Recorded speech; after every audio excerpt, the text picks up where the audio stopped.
కూడు, గూడు, గుడ్డ ఈ మూడు మానవుని కనీస అవసరాలు. ఇల్లు కట్టి చూడు, పెళ్లి చేసి చూడు అన్నారు పెద్దలు. అంటే ఒక సామాన్య మానవునికి ఇల్లు కట్టుకోవడం అనేది, సొంత ఇల్లు కట్టుకోవడం అనేది ఎంత కష్టమో దీన్ని బట్టి తెలుస్తూ ఉంది. ఈ సత్యాన్ని, ఈ వాస్తవాన్ని గుర్తించి భారత మాజీ ప్రధాని శ్రీమతి ఇందిరాగాంధీ గారు 1975లోనే, అంటే 50 సంవత్సరాల క్రితమే 20 సూత్రాల ఆర్థిక కార్యక్రమం కింద పేదలందరికీ ఇల్లు అనే సూత్రాన్ని ప్రవేశపెట్టి ఈ ఇల్లు కట్టించడం ప్రారంభించింది. దాని తర్వాత వచ్చినటువంటి కేంద్ర రాష్ట్ర ప్రభుత్వాలు వివిధ పేర్లతో ఈ పేదలకు ఇల్లు కట్టించే కార్యక్రమాలు నిర్వర్తిస్తూ ఉన్నాయి.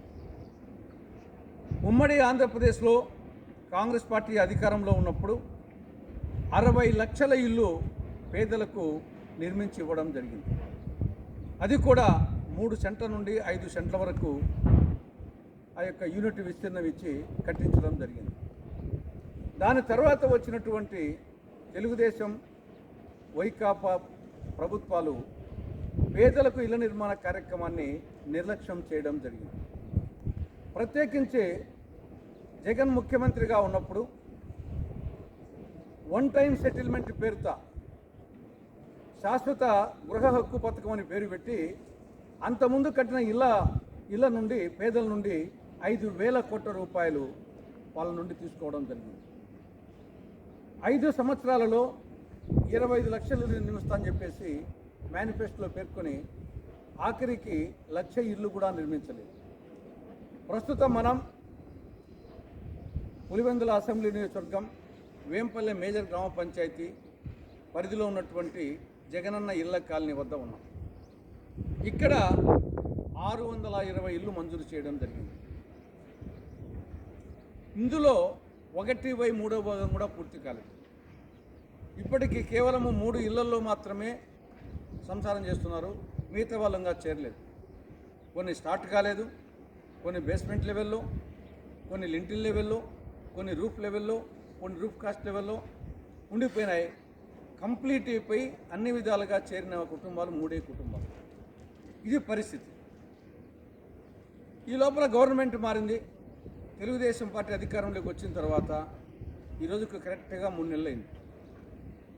మొత్తం ఎక్కడ వేసిన గొంగ అక్కడే అన్న చందంగా తయారైపోయింది. ఇంతవరకు హౌసింగ్ గురించి ఒక విధానపరం నిర్ణయమే తీసుకోలేదు. దానికి తోడు ఇసుక కొరత. ముందుగా ఇచ్చేదే యూనిట్ కాస్ట్ వచ్చేసి 1,80,000. అది ఏ మూలకు చాలదు.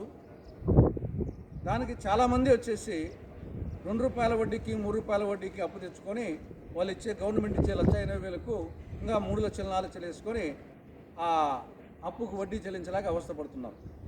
ఏదో సామెత ఉంది, లాలం దొరికిందని, నాడా దొరికిందని గుర్రాన్ని కొని గుగ్గులు పెట్టలా తెచ్చినట్టు ఏదో గవర్నమెంట్ ఇస్తానని చెప్పేసి క్యారీ చేయించుకొని అది మధ్యలో ఆగిపోతేనే, అర్ధాంతరంగా ఆగిపోతే భయంతో వడ్డీకి తెచ్చుకొని, అప్పులు తెచ్చుకొని కట్టలేసి వస్తున్నారు.